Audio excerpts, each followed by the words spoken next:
আল্লাহ রাব্বুল আলামিন বলছেন, আর-রিজালু কাওয়ামুনা আলান নিসাই বিমা ফাদ্দালাল্লাহু বা'দুহুম আলা বা'দ। হে রাসূল, আপনি বলে দেন, পুরুষেরা নারীদের উপরে কর্তৃত্ব করবেন এবং নারীদের উপরে পুরুষদের মর্যাদাকে বৃদ্ধি করে দেওয়া হয়েছে, বাড়িয়ে দেওয়া হয়েছে। সুতরাং পুরুষেরা নারীদেরকে তারা কর্তা হবে, পরিচালক হবে, প্রতিনিধি হবে, তাদের অভিভাবক হবে। কেন হবে? আল্লাহ রাব্বুল আলামিন বললেন, বিমা ফাদ্দালাল্লাহু বা'দাহুম আলা বা'দ ওয়া বিমা আনফাকু মিন আমওয়ালিহিম ফাস-সালিহাতু কানিতাতুন হাফিজাল্লাহ। এই জন্য কর্তৃত্ব নারীদের উপরে পুরুষদেরকে দেওয়া হয়েছে। একজন নারীকে বিবাহ করার সময় পুরুষকে তার মোহরানা দিয়ে বিবাহ করতে হয়। একটা অর্থের বিশেষ অংশ দিয়ে, না হলে বিয়ে সই হয় না। তার নাম হলো মোহরানা। এবং যাবতীয় ভরণ এবং পোষণ, তাদের দেখাশোনা, তাদের চিকিৎসা, তাদের সতীত্বর হেফাজত এবং সব কিছুর দায় দায়িত্ব পুরুষদেরকে বহন করতে হয়। ফাস-সালিহাতু কানিতাতুন হাফিজাতুল লিল গায়ব। যে নারী নেককার হবে, দিনদার হবে, পরহেজগারী হবে, আল্লাহ ভীতি হবে, তিনি স্বামী অনুগত করবে, স্বামীর অনুগত হয়ে চলবে, স্বামীর এতোয়াত করবে। হাফিজাল্লাহ লিল গায়ব, এবং স্বামীর অনুপস্থিতিতে তিনি তার সম্ভ্রমকে হেফাজত করবেন, লজ্জাস্থানের হেফাজত করবেন, তার মালজাল, তার সন্তানাদি, তার সম্পদ সবকিছু রক্ষণাবেক্ষণ করবেন। আল্লাহ রাব্বুল আলামিন লিল গায়বি বিমা হাফিজাল্লাহ।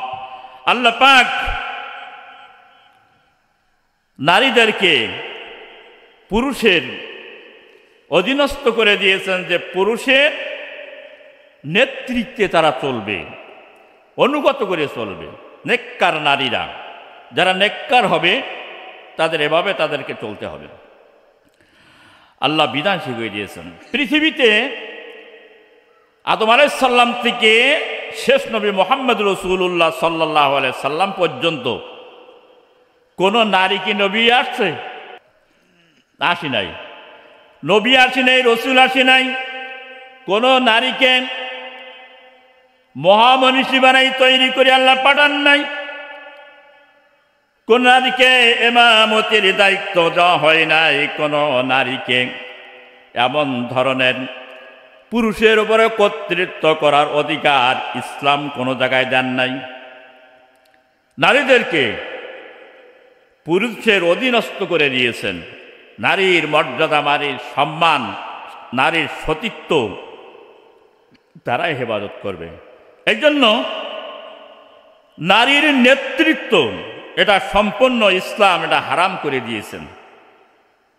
রাসূল কারীম সাল্লাল্লাহু আলাইহি সাল্লামের ইন্তেকালের পরে বা আগে তিনি কোনো ওসিয়ত করে যান না যে আমার ইন্তেকালের পরে আমার স্ত্রীরা নেতৃত্ব দেবে, তারাই নেতা হবে, তারাই হবে।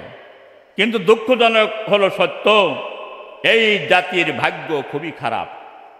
নারীর নেতৃত্ব ছাড়া কেউ চলতে পারে না।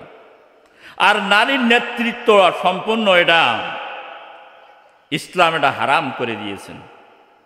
কোনো নবী, রসুল, ইমাম হয়ে আসেন নাই কোনো নারী এই পৃথিবীতে। প্রিয় ভাইরা, শুধু তাই নাই, নারীদেরকে আল্লাহ রাব্বুল আলামিন পর্দার বিধান দিয়েছেন। পর্দাটা হলো যতগুলো আল্লাহর কর্তৃক বান্দার উপরে অবধারিত কর্তব্য কাজ আছে, সব কাজের মধ্যে, সব হুকুমের মধ্যে পর্দা হচ্ছে খুবই কঠিন একটি ফরজ, ফরজ আইন, বাধ্যতামূলক। নামাজ আপনি মাগরিবে আদায় করেছেন, মাগরিব থেকে ঈশা পর্যন্ত আপনার নামাজ মাপ আছে, ঈশায় নামাজ আদায় করবেন, ফজর পর্যন্ত নামাজ মাপ করেছেন, এর ভিতরে নামাজ পড়তে হয় না।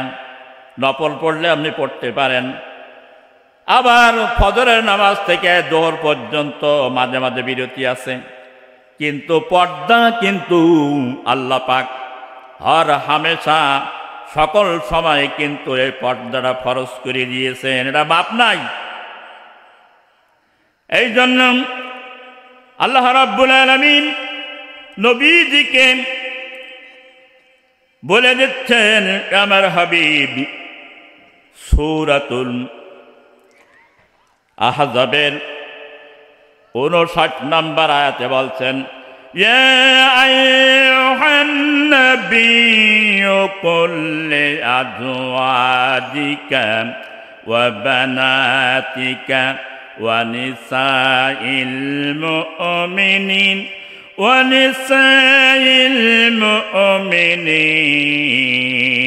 ইউদনিনা আলাইহিন্না মিন জালাবিহিন্না।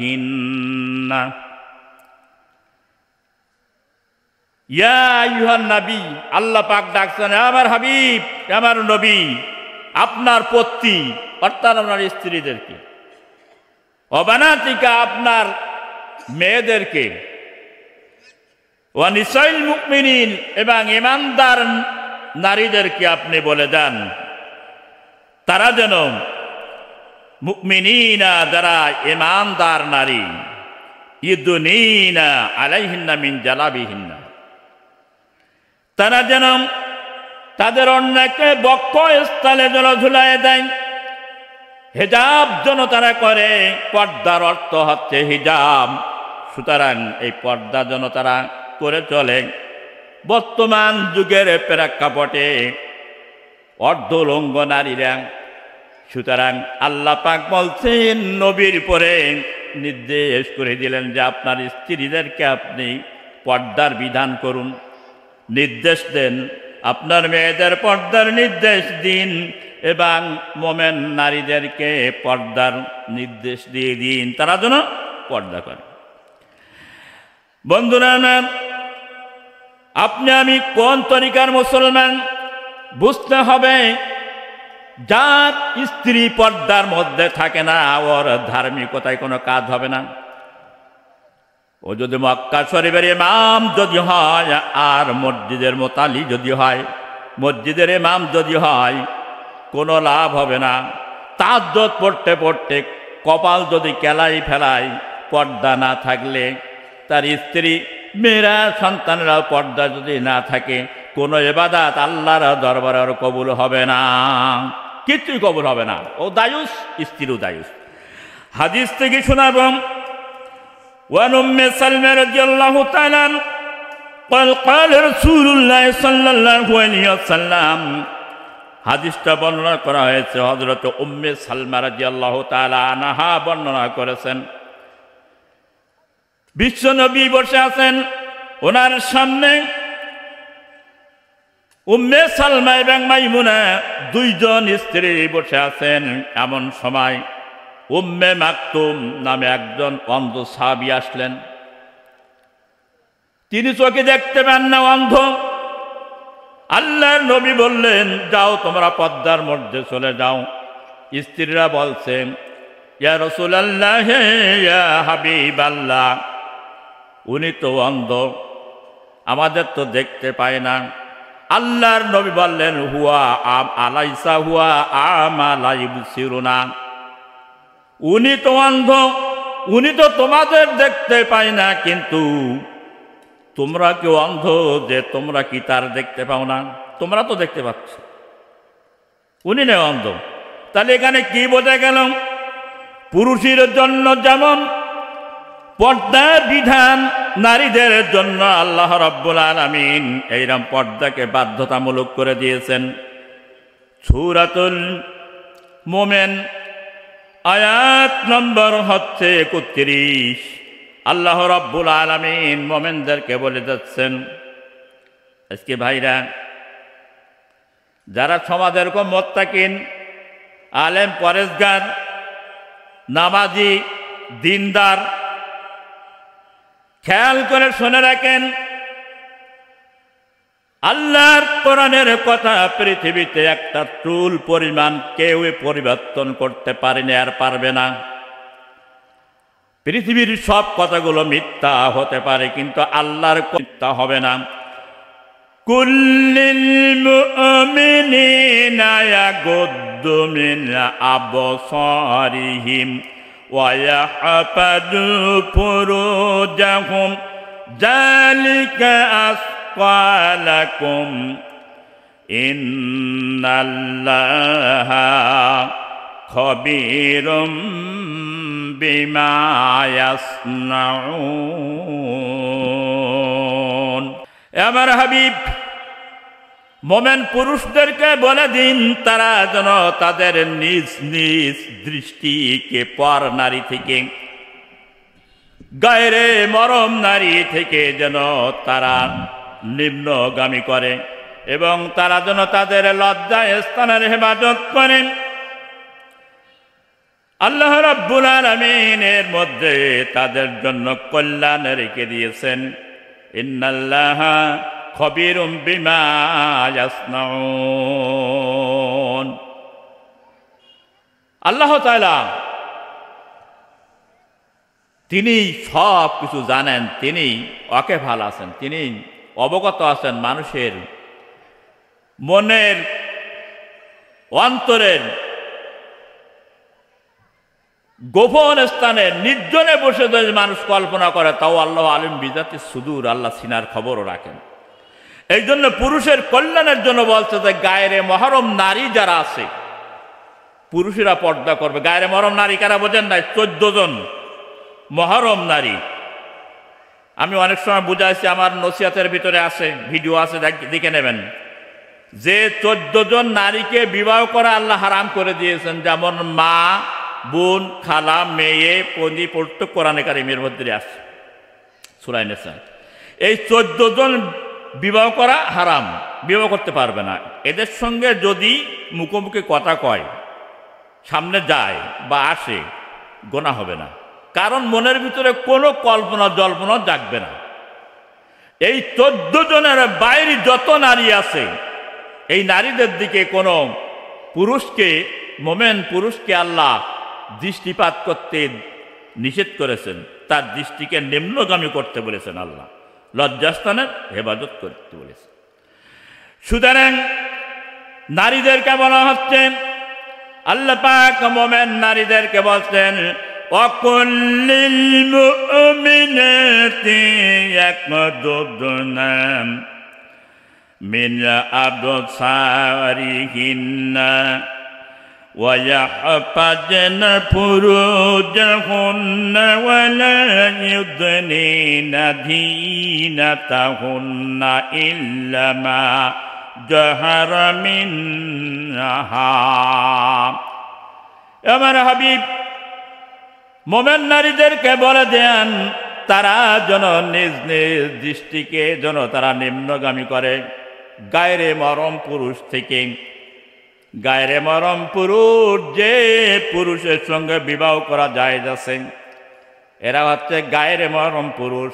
আর মহরম পুরুষ যেমন পিতা, ভাই, ছেলে, নাতি ছেলে, পোতা ছেলে, এরা হলো মহরমের ভিতরে 14 জন। এদের সঙ্গে জীবনে কোনোদিন বিবাহ হবে না, অনৈতিক কোনো কাজ হবে না, ব্যাপনা কোনো কাজ হবে না, ওরা কোনোদিন খারাপ নজরে তাকাবে না। সুতরাং নারীদেরকে বলে দেন, তারা গায়রে মহরম পুরুষ থেকে যেন তাদের নজরকে যেন তারা হেফাজত করে, নিম্নগামী করে, তাদের লজ্জাস্থানের জন্য তারা হেফাজত করে।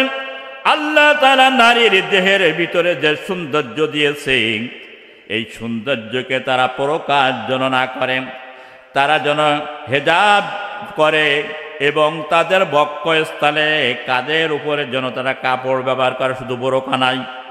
বর্তমান যুগে বোরকা এমন একটা সিস্টেম হয়ে গেছে, আপ টু ডেট। বোরকা যা পড়লে নারীরা রাস্তাতে হেঁটে যাতে চলে যখন যায় তখন বোঝা যায় ওয়ান টু বোঝা যাচ্ছে সব কিছু তার দেহের ভিতরে কি আছে কি না আছে। কেউ পর্দা বোরকা পরে অনৈতিক কাজ করছে, কেউ ব্ল্যাক করছে, কেউ চুরি করছে, কেউ ব্যভিচারী করছে ব্ল্যাক করে, কেউ দেখতে পায় না। কিন্তু আল্লাহ যে বিধান করে দিয়েছেন নারীদের ইজ্জত এবং সম্মান বৃদ্ধি করার জন্য এবং তাদের মর্যাদাকে বৃদ্ধি করার জন্য আল্লাহ বিধান করে দিয়েছেন নারীদেরকে যে এমন পোশাক তোমরা পরিধান করো যা তোমার গায়ে খেলে বেড়ায়, বাইরের থেকে যেন কোনো পুরুষ লক্ষ্য করে বুঝতে না পারে তোমার দেহটা কেমন। জান্নাতের জননী হযরত ফাতেমাতুজ জোহরা আলীকে ওসিয়ত করলেন, ও গো আমার প্রিয়তম স্বামী, আমার ইন্তেকালের পরে আমাকে রাতের অন্ধকারে দাপন কার্য সমাপ্ত করবে। কেননা যদি অনেক লোক যদি জানতে পারে যে রসুলের কন্যা হযরতে আলী হাসান হুসাইনের মার দেহটা এত মোটা ছিল, উঁচু ছিল, এত সৌন্দর্য ছিল, তাহলে এটা আমি আল্লাহর কাছে অপরাধী হয়ে যাব। সুতরাং কয়েকজন মানুষের উপস্থিতিতে আমাকে দাপন কার্য সমাপ্ত করবেন। এই জন্য হযরতে ফাতেমা জোহরার ইন্তেকালের পরে হযরতে আলী রাদিয়াল্লাহু তাআলা আনহু মাইকিং করতে পারেন, সাহাবায়ে কেরামদের ভিতরে প্রচার করি নাই। আমার ভাইরা, বর্তমান যুগে যে মহিলারা মারা গেলেন, পুরুষ মারা গেলে যে মাইকিং করা হয়, এটা সম্পূর্ণ হাদিস কোরআন বিরোধী। এটা হাদিসে এটা বিধান নাই কোনো মহিলা মারা যাওয়ার পরে সংবাদ দিতে পারে, তার মরম পুরুষ যারা আছে তারা এসে দেখতে পারে। আর আমাদের সমাজ ব্যবস্থা আছে, আমরা সবাই মুসলমান, ইমানের দিক থেকে কেউ কম না, আলেমের দিক থেকে পরেশগারির দিক থেকে কম না, কিন্তু মা বোন স্ত্রী যখন মারা যায় আগে সংবাদ দিয়ে দেয়, ইমাম সাহেবের কাছে মাইকিং করে দেন। যত বন্ধু বান্ধব আছে, রাজনৈতিক নেতা কর্মী আছে, সব সংবাদ দাও। তারা এসে শেষবারের মতন আমার বউটা দিকে যাক, আমার মাকে একটু দিকে যাক, আমার বোনটা দিকে যাক। ওর নামাজে কোনো কাজ হবে না, দানও কাজ হবে না, কোরআন তেলাওয়াতে কাজ হবে না। তা আদাইসু লা ইয়াদখুলুল জান্নাহ, ও স্ত্রীও দায়ুস এবং তার স্বামীও দায়ুস। লা ইয়াদখুলুল জান্নাহ কিলাহুমা, উভয় পক্ষে জাহান্নামে চলে যাবে। চিৎকার মেরে বলেন নাউযুবিল্লাহ। এই সিস্টেম আছে না সমাজে? এটা করা যাবে না। ইসলাম এটা সমর্থন দেয় নেই। মাইকিং করে সবাইকে দেখানো, পর্দা সহকারে তাকে রাখতে হবে, পর্দা সহকারে তার কবরে লাবাই দিতে হবে। কবরে লাবাই দেওয়ার সময় তার উপরে একটা পর্দা থাকবে, যেন মানুষ সেটা যেন অবলোকন না করতে পারে এটা যে এত বড় একটা আকৃতির মানুষ ছিল। এটা হচ্ছে সঠিক ইসলামের নিয়ম। কিন্তু আমরা কি এটা মানি? আমাদের সমাজ এটা মানে না। কেউ শুধু মাইকিং করেন। বাইরে আমার এইটা তার সৌন্দর্যটা প্রকাশ করা না, আল্লাহ নিষেধ করে দেন মা যরা মিনহা, যেটা প্রকাশ করা প্রয়োজন হাতের কবজি এবং পায়ের গোড়ালি আর এই চোখ দুইটা, এই যদি ঢেকে রাখার চোখ চলতে পারবে না, অন্ধ হয়ে যায়। এই জন্য আল্লাহ পাক বলছেন যেগুলো জাহের করা প্রয়োজন সেইগুলো জাহের করো। তবে খাস পর্দা যারা করবে ওরা হাতে পর্যন্ত মোজা ব্যবহার করবে, এটা বলে খাস পর্দা।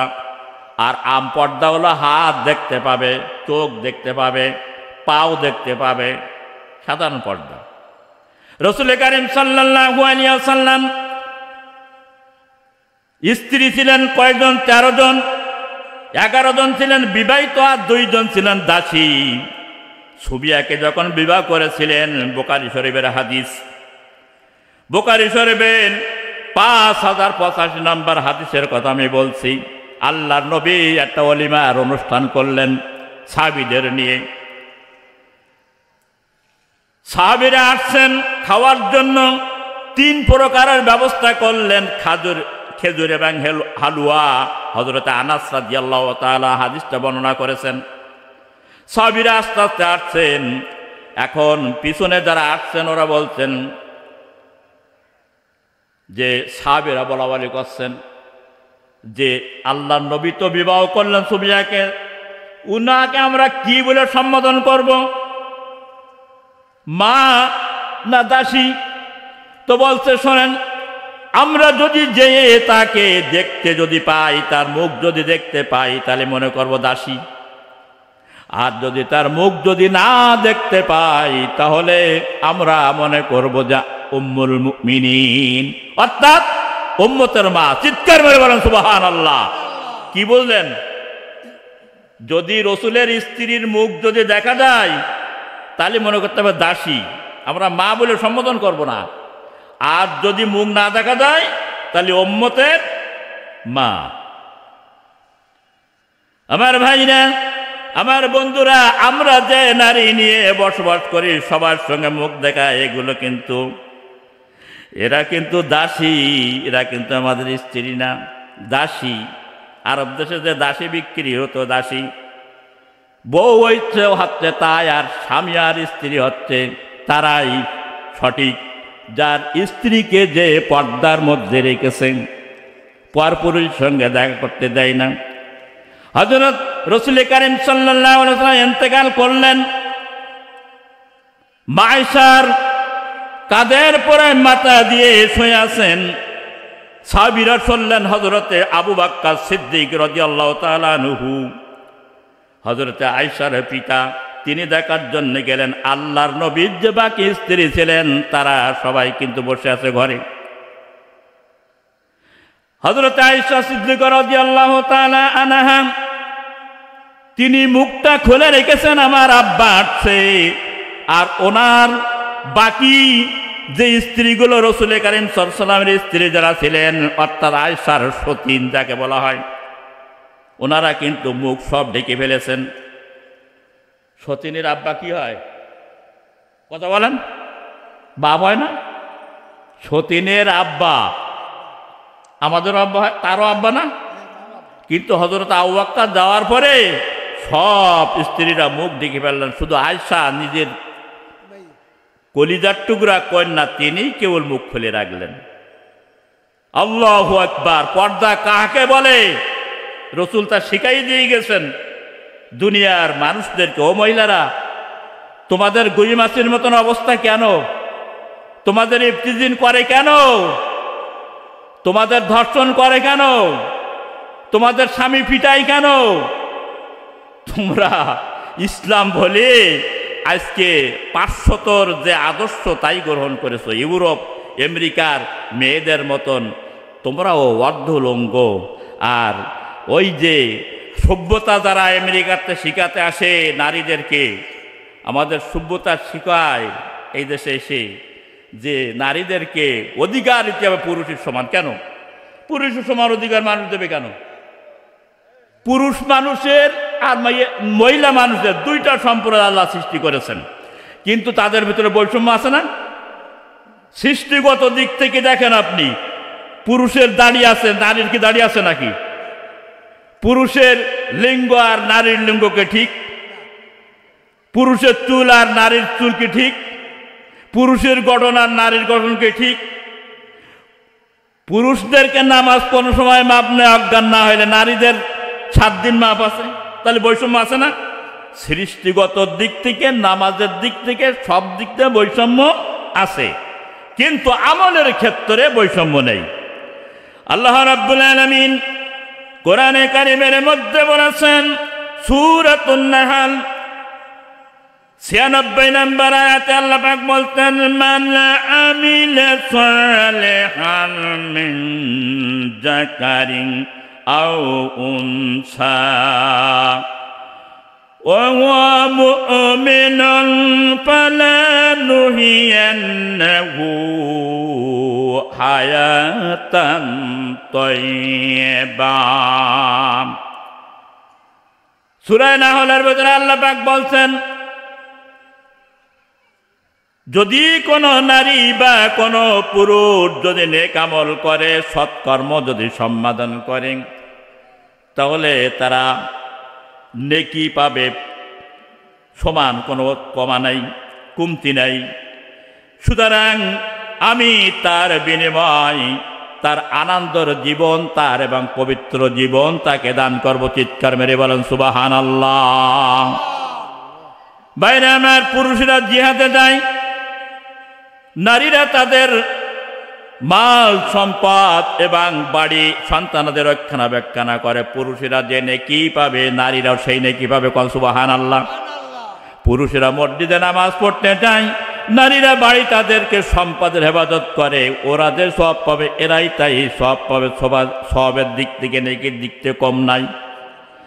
এমনিভাবে আল্লাহ তাআলা নেকির দিক থেকে আল্লাহ সমান অধিকার দিয়েছেন, কিন্তু বৈষম্যর দিক থেকে একটু পার্থক্য আছে। নারীরা পুরুষেরা ইমামতি করতে পারবে, ওয়াজ নসিহত করতে পারবে, চিল্লায়ে কথা বলতে পারবে, নেতাগিরি করতে পারবে, নেতৃত্ব দিতে পারবে, সব পারবে, কিন্তু নারীদেরকে এই অধিকার দেওয়া হয় নাই। তারা অনুগত করবে, পরামর্শ দেবে, যুক্তি দেবে, সহযোগিতা করবে, ওরা একই সওয়াব পাবে। কোন সুবহানাল্লাহ। ভাইরা আমার, এই জন্য কোরআন এবং ইসলাম আমাদেরকে সভ্যতা শিখিয়েছেন। যেই জাতি হোক না কেন, তাই চাই মুসলমান হোক, তাই হিন্দু হোক, বৌদ্ধ হোক আর খ্রিস্টান হোক, সভ্যতা যদি না থাকে, পর্দা যদি না থাকে, আদব কায়দা যদি না থাকে, ওই জাতির মধ্যে, ওই সংসারের মধ্যে, ওই কমের মধ্যে জীবনে কোনো দিন শান্তি হবে না। সুতরাং বেপর্দা নারী হল দৃষ্টান্ত বুঝাই। আপনার বাড়িতে একটা শিয়াল বা একটা বিড়াল মারা গেল, কুকুর মারা গেল, রাস্তার ধারে যদি ফেলাই রাখেন, তাহলে পরিবেশ দূষিত করবে না? করবে না? একজন বেপর্দা নারী ওই দুর্গন্ধ, কুর্তার গন্ধর আরো ভয়ঙ্কর সমাজে, তারা সমাজের চরিত্রকে বিনষ্ট করে, পরিবেশ নষ্ট করে, সভ্যতা নষ্ট করে। এই জন্য ঘরের ভিতরে যদি কোনো নারী অবস্থান করে, মাথায় যদি কাপড় যদি না থাকে, ওই ঘরের ভিতরে স্বামী যত ইনকাম করে নিয়ে আসবে, আল্লাহর রহমতের ফেরেশতা জীবনেও ওই ঘরে প্রবেশ করবে না। চিৎকার মেরে বলেন নাউজুবিল্লাহ। সভ্যতা শুধু মুসলমানের না, সব ধর্মের ভিতরে থাকতে হবে, সব জাতির মধ্যে। মুসলমানেরা শুধু পর্দা করবে তা না। ইসলাম শুধু মুসলমানদের জন্য আসি নাই, ইসলাম এসেছে গোটা পৃথিবীর সকল জাতির জন্য। কুলিয়া আইয়ুহান নাসু ইন্নী রাসূলুল্লাহ জামিয়া। রসুল যেমন বলেছেন যে আমি শুধু মুসলমানের নবী না, মুমিনের নবী না, সমস্ত পৃথিবীর মানুষের নবী এসেছে। কোরআন এসেছে সারা পৃথিবীর মানুষের কল্যাণের জন্য। একজন হিন্দু, বৌদ্ধ, খ্রিস্টান, বিধর্মী যদি কোরআনের অনুসরণ করে, সেও শান্তি পাবে। সুতরাং ইসলামে এমন কোনো বিধান নাই কারোর উপর অত্যাচার, জুলুম, নিপীড়ন, নির্যাতন, নিষ্পীষণ। আমার ভাইরা, তার দৃষ্টান্ত বলি। বাবরি মসজিদ যখন ভেঙে ফেলানো হলো ভারতে, বাংলাদেশে আমরা মসজিদ মন্দিরগুলোকে আমরা পাহারা দিয়েছি। হিংসার ধর্ম ইসলাম নয়। একটি মন্দির ভেঙেছে বাংলাদেশে ইসলামপন্থীরা, এটা কোনো প্রমাণ, কোনো দৃষ্টান্ত কেউ দিতে পারবে না। মিথ্যা প্রপাগান্ডা চালায় মুসলমানদের নাম। ভাঙে কারা?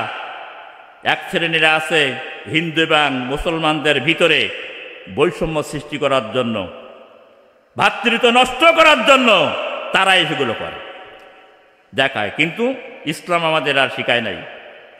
কোন সংখ্যাগরিষ্ঠ এলাকায় যদি কোনো হিন্দু, যদি মুসলমানের এলাকায় যদি হিন্দু বাস করে সংখ্যালঘু, তাদের পরে যদি অত্যাচার করা হয়, তিরমিজি শরীফের হাদিস, আল্লাহর নবী বলেছেন কাল কিয়ামতের ময়দানে ওই মুসলমানের বিপক্ষে, ওই বিধর্মের পক্ষে মুসলমানের বিপক্ষে যাবে, আর ওই বিধর্মের পক্ষে যেয়ে তার বিরুদ্ধে মামলা দায়ের করবে। চিৎকার মেরে বলেন সুবহানাল্লাহ।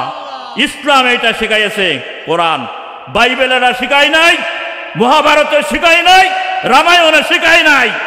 সুতরাং ইসলামেরা শিখায়। ইসলাম অনুসরণ করলে, ইসলামের হুকুমত কায়েম হলে শুধু বাংলাদেশের মুসলমান আর হুজুরেরা নয়, তাম দুনিয়ার মানুষ, বাংলাদেশের টেকনাফ থেকে তেঁতুলিয়া আর সুন্দরবন থেকে বান্দরবান পর্যন্ত সব জাতিরা এর সুঘেরান পাবে, এই শান্তি তারা লাভ করতে পারবেন। সুবহানাল্লাহ।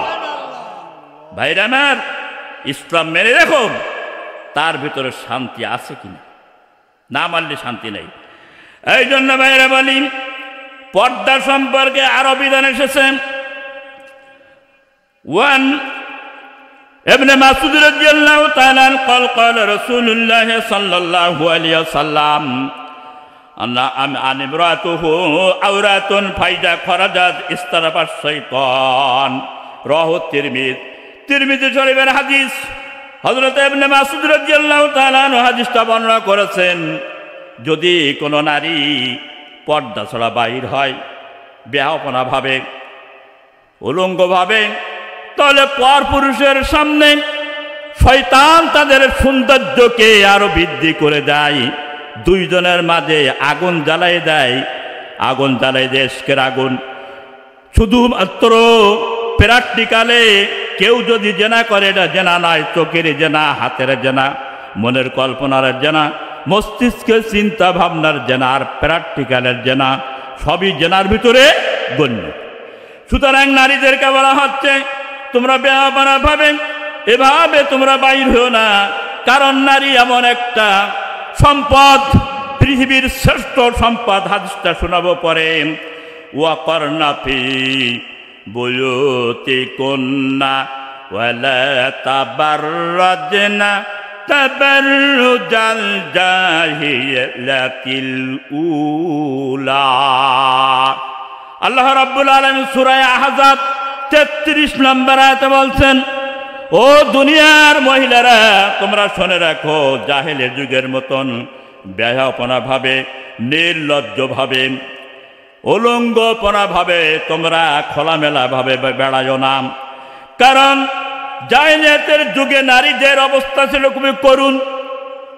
যদি কোনো নারীর স্বামী যদি মারা যেত, তাহলে তার সঙ্গে জীবিত অবস্থায় দাহ করা হতো।